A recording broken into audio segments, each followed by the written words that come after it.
एक समय हमारी इस दुनिया पर डायनासॉर्स का राज था।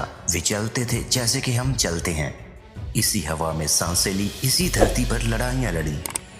इन दैत्यकार बड़े विचित्र डायनासॉर्स ने करीब 14 करोड़ सालों तक इस धरती पर राज किया।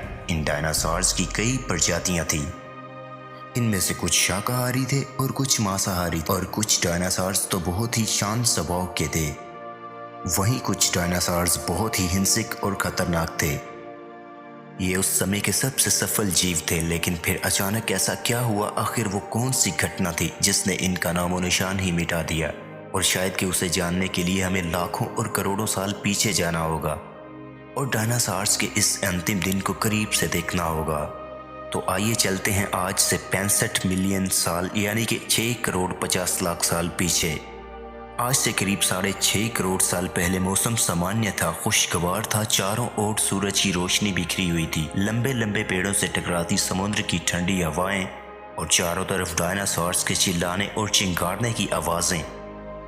जब ये सारी डायनासॉर्स प्रजाति बड़े ही आराम के साथ इस धरती पर जीव रही थी, तब 10 करोड़ साल पहले ही इनकी किस्मत लिखी जा चुकी थी। 10 करोड़ साल पहले छोटा एस्टेरॉयड का टुकड़ा जो लगभग पृथ्वी से 20 करोड़ मील दूर एक बड़े एस्टेरॉयड से जा टकराता है। इस टकराव से उस बड़े एस्टेरॉयड की दिशा बदल जाती है, जिसकी वजह से वो बड़ा एस्टेरॉयड सीधा जमीन की तरफ रुख करता है और जिसकी रफ्तार 22,000 मील प्रति घंटा की होती है।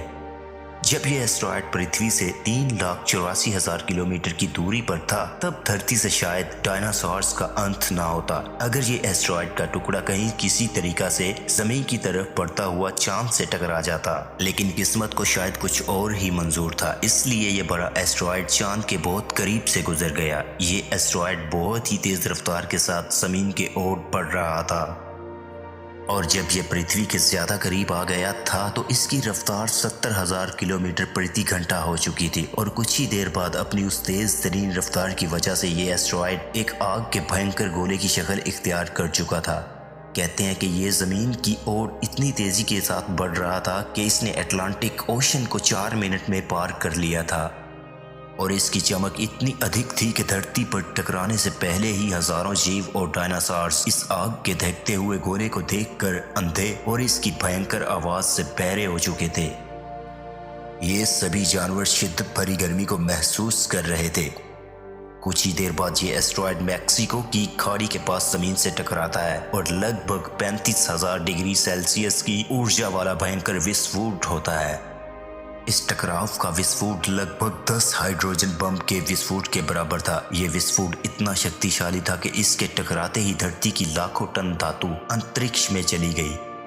टकराव वाली जगह पर 180 किलोमीटर चौड़ा और 20 किलोमीटर गहरा गड्ढा बन गया।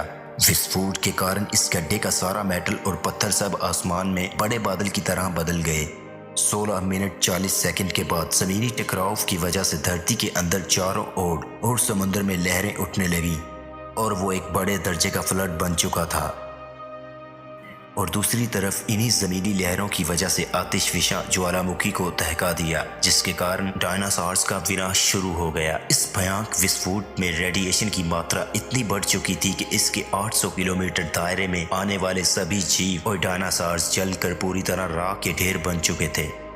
इस माहे विनाश और पूरी तबाही में उड़ने वाले डायनासॉर्स जमीनी खतरों से तो बच निकले, लेकिन ये तो इस बड़े विनाश की शुरुआत थी।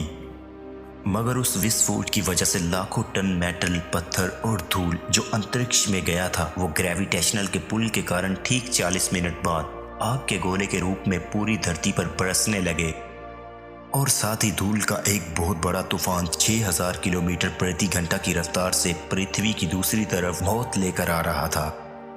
और ये धूल के बादल कई किलोमीटर मोटे थे, जिसकी वजह से धरती पर सूरज की रोशनी का पहुंच पाना बहुत मुश्किल हो चुका था। गर्म हवाओं का तापमान 100 डिग्री सेल्सियस से ज्यादा होने के कारण सारी आबादी जलकर खाक हो चुकी थी। विस्फोट के 90 मिनट बाद धरती की गर्माइश और तापमान 200 डिग्री सेल्सियस तक बढ़ चुका था, जिसकी वजह से जो डायनासॉर्स विस्फोट के इलाके से कोसों मील दूर थे, वो भी इस गर्मी से बच नहीं पाए। इस बड़े विनाश की वजह से धरती के कुल 90% डायनासॉर्स की आबादी खत्म हो चुकी थी और जो बाकी के जीव बच गए थे, इनमें से भी सिर्फ वही जीव जिंदा रह गए थे जिनका वजन 30 किलोग्राम से कम था उसका कारण ये था, इस महाप्रलय में लाखों की तादाद में डायनासोर्स मारे जा चुके थे और पेड़ों की सारी आबादी भी जलकर राख हो चुकी थी।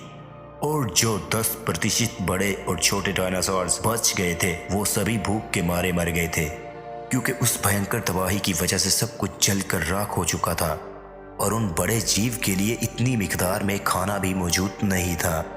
लेकिन दूसरी तरफ ये तबाही और विनाश किसी अन्य जीव के लिए फायदेमंद साबित होने वाला था। धरती पर डायनासोर्स का अंत एक छोटी प्रजाति के लिए सुनहरा दौर लेकर आया और वो प्रजाति थी मैमल्स की।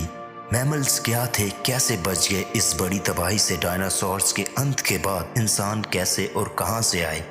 ये सभी बातें जानेंगे हम अपनी नेक्स्ट वीडियो में। तो जो लोग हमारे इस छोटे से चैनल पर नए हैं वो जाते समय सब्सक्राइब के बटन को जरूर प्रेस कर दीजिएगा ताकि नई आने वाली वीडियोस का नोटिफिकेशन आपको मिलता रहे।